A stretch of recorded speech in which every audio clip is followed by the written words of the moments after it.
welcome to review number 3 of the evening. Up this time is Darksiders Genesis. Darksiders Genesis is, first of all, it is not a mainline Darksiders title. Um, wanna, in case you are unaware of what this might be, Darksiders Genesis is not Darksiders 4 or Darksiders 0 in the sense that it resembles a proper Darksiders game. Well, Darksiders 4 would be the last of the Four Horsemen, right?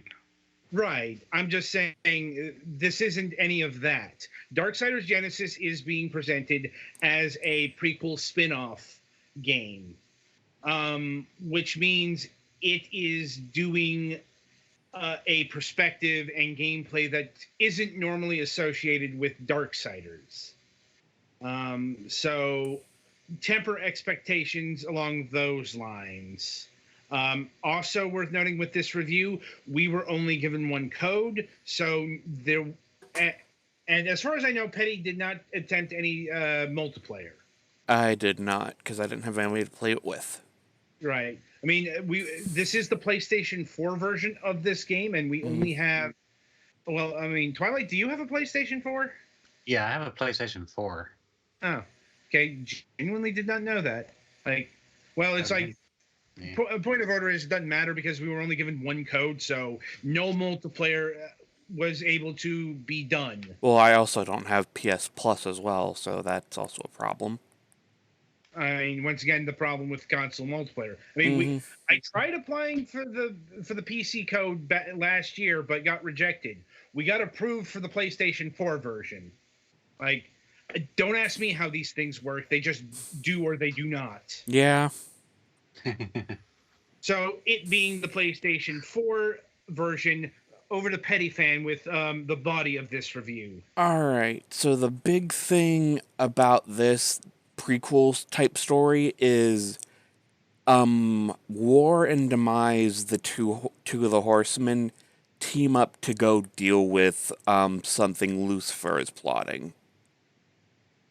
So you guys are basically going out and seeing what the hell he's up to.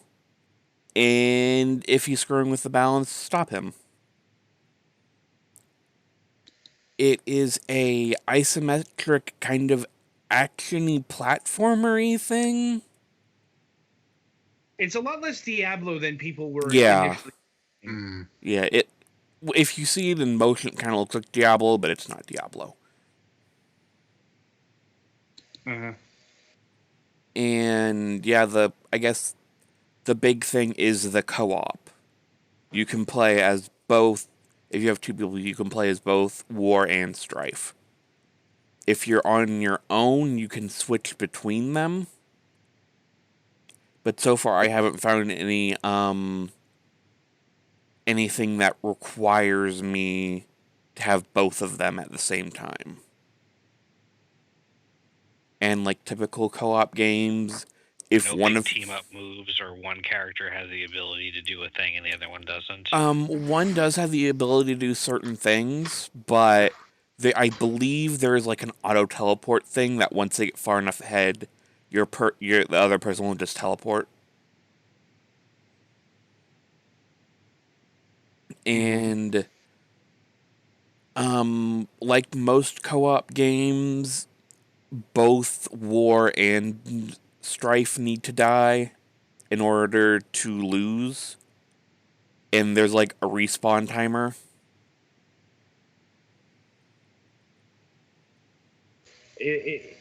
Are War and Strife on screen at all times? Like, is this a co-op game even if you only have the one player? No. If you're one player, you have to switch between them. Okay. And each of them get different abilities. Like, I think War gets some of the abilities he had in the first game. Like that throwing star thing. And one of Strife's big, like, puzzle-solving things he gets is called a Void Bomb. Which is basically like Portal, only you have certain places you can put it. And the execution moves have come back. And with Strife, you can kind of play as a twin stick shooter, but his regular ammo is kind of not great later in the game. Mm-hmm. Like, you'll basically be using it for chip damage once you get to like chapter 3 or 4. And yeah, after Strife, I don't know if it's just enough damage or just kills. He goes into this like super mode thing where he has like enhanced ammo and stuff, like the double pistols do more damage and have a little bit of a stun to them. You get a charge shot later that every time you hit the button for the charge shot, it will give out a full charge burst. And I don't think that uses ammo when you're in this like super mode, but I haven't really looked, and the only thing that really uses ammo is your special weapon. Your dual pistols have infinite ammo. You can also strafe around with a button. For some reason, Strife's default is reverse the way you are facing if you aren't holding a direction. So that's something to be mindful of, because you can fall off cliffs. And yeah, you have the double jump cloak thing from 1.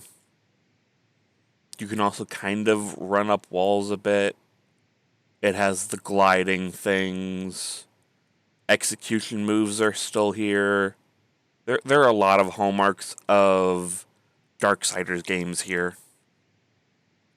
But one of the biggest problems I have with the game is the map system. As you can see, there is no mini-map. And I just picked one up, and this is all you get. It doesn't tell you where you are, other than the island you are at.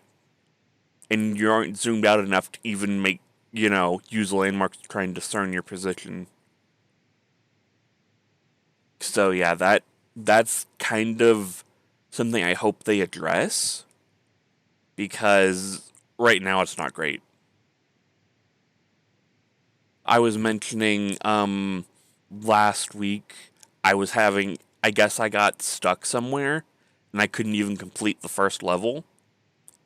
So either I just got lost or I glitched the game out somehow, but once I started a new game, I was able to get to the end, and yeah. And when you play as War, I almost forgot about this, he is all melee, except when you get his, like, chakram thing. And even then, it's not a great ranged option.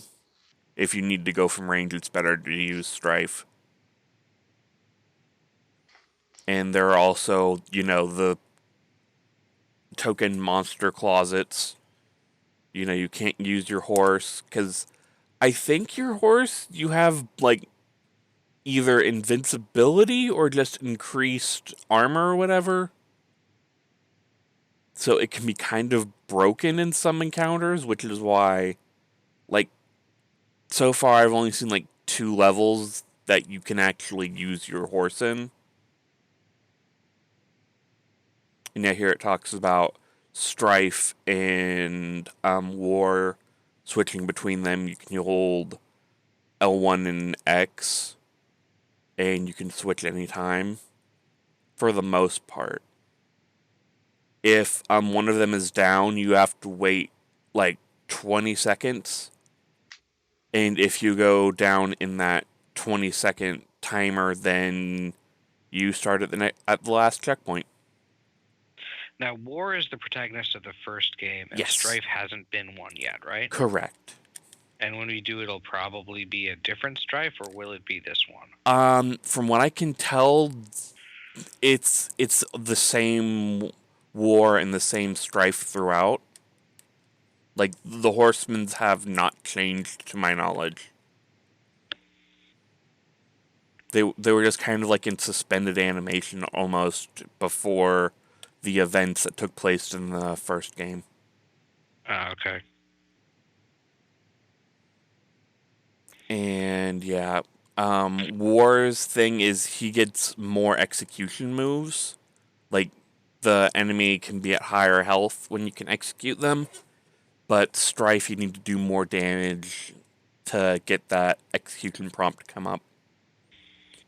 And there are a whole bunch of, like, lever puzzles. The, platforming isn't great, because isometric.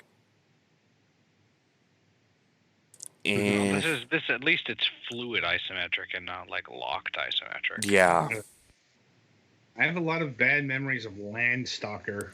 everyone has bad memories of Landstalker. Not surprising if you tried to jump in that game. Indeed.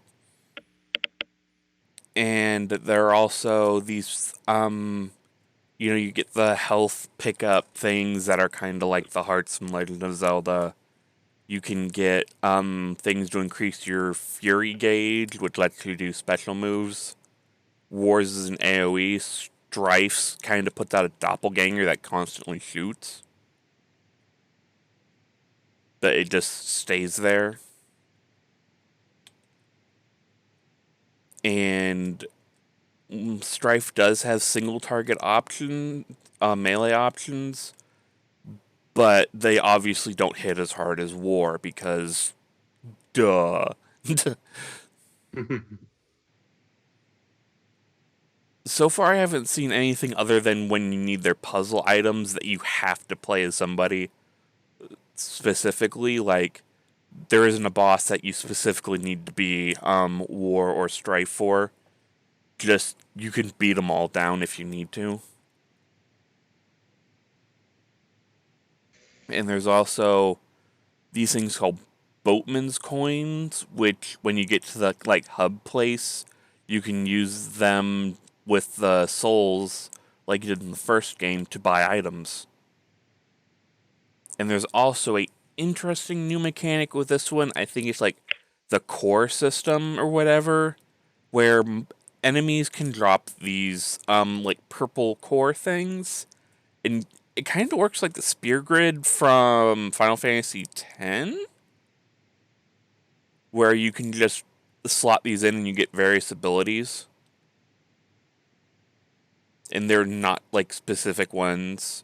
Well, they're specific types, but you don't need like, specific spirit to unlock it. You can just put one in that fits. Because there are large, which gives you major bonuses like health regen, wrath gauge regen, more potions, and so on and so forth. And yeah, I think this would honestly be more fun if I could have played multiplayer. But, Mm-hmm. Limitations. yeah. And like, it's not the worst thing ever, but I do hope I could give this a better recommendation if they do something about the map system. Because in a game like this, it's way too easy to get lost. The terrain is not significantly distinguishing. Not only that, but the camera is not zoomed out far enough for you to even, use any landmarks to see where you're at. And also, War and Strife do kind of have like conversations going on. And you can tell, War is still War. And Strife is kind of like the, I guess, good cop in this scenario. Or more like the funny one. Like, there are sometimes he's like, I guess, minor spoiler, you deal with Volgrim again in this game. And there are sometimes he's like, you know what, let's just screw around with him. And War's like, no, we need his information and stuff like that. And yeah, their banter is sometimes kind of funny.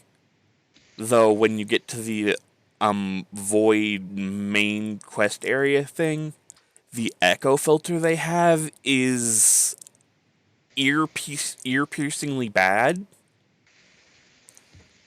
Like, if you could turn that off, that would be great.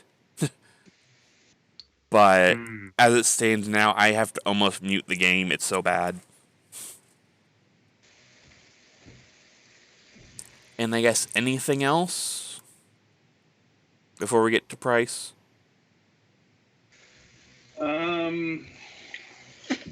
Oh, right, music. Word on music. I haven't really heard any songs specifically from Darksiders, and what I did hear is honestly almost kind of generic fantasy music, and I ended up turning it off pretty quickly and just using the Spotify thing on my PS4. But, to each their own. Also, there are bonus objectives you can do in various levels. Like, I can deal with this siege weapon over here, and I can get, like, gold or, souls or monster token things or what have you. Mm-hmm. And I think that's everything. All right. So pricing is a bit of an interesting thing, perhaps. Like, how much is the digital version on the PlayStation 4? Let me pull that up. Because I was just looking at it. PlayStation app.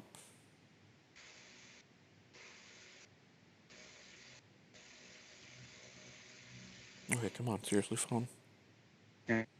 Well, in the meantime, Darksiders Genesis, the PC and the, if I'm recalling, the Stadia version clocks in at $30.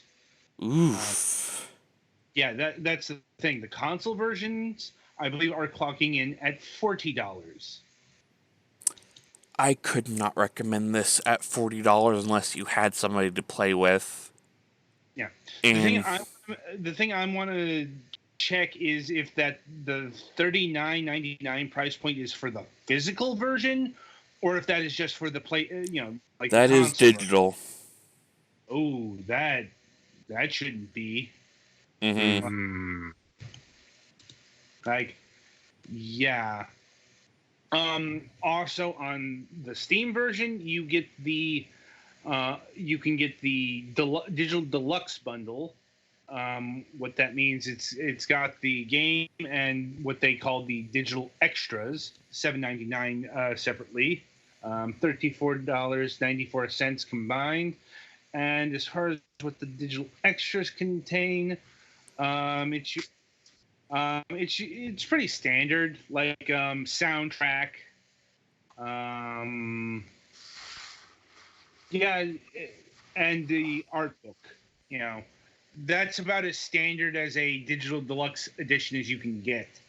It looks like you can't get the digital deluxe version, at least on PS4.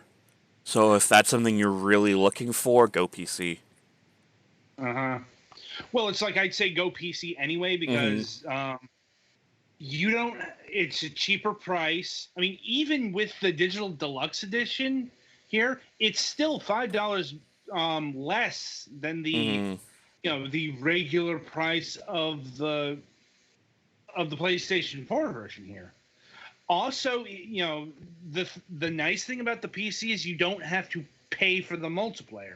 Like, well, it does offer couch co-op, so if you have two controllers, then that is an option. Right. I'm just saying the online multiplayer.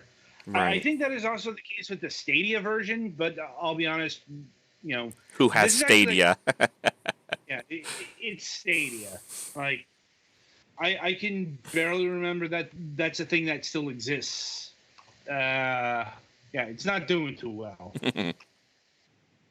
But yeah, so what I'm gathering is you recommend the PC version of this game, then? Yeah, unless you can, if you really need it on PC, definitely wait for console. Definitely wait for a sale.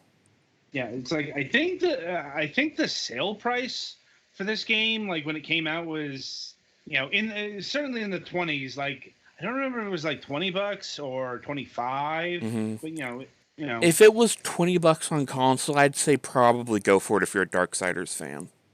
And have another person to play with. Preferably locally. But yeah, I guess that's it from me, unless there's anything else we need to discuss. Any questions, comments, concerns? I suppose the last thing that needs to be mentioned is as always, it's a THQ Nordic game, and 8chan incident, buyer beware. If you don't know what that is, go look it up. Also, if you don't know what that is, can I hide under that rock with you?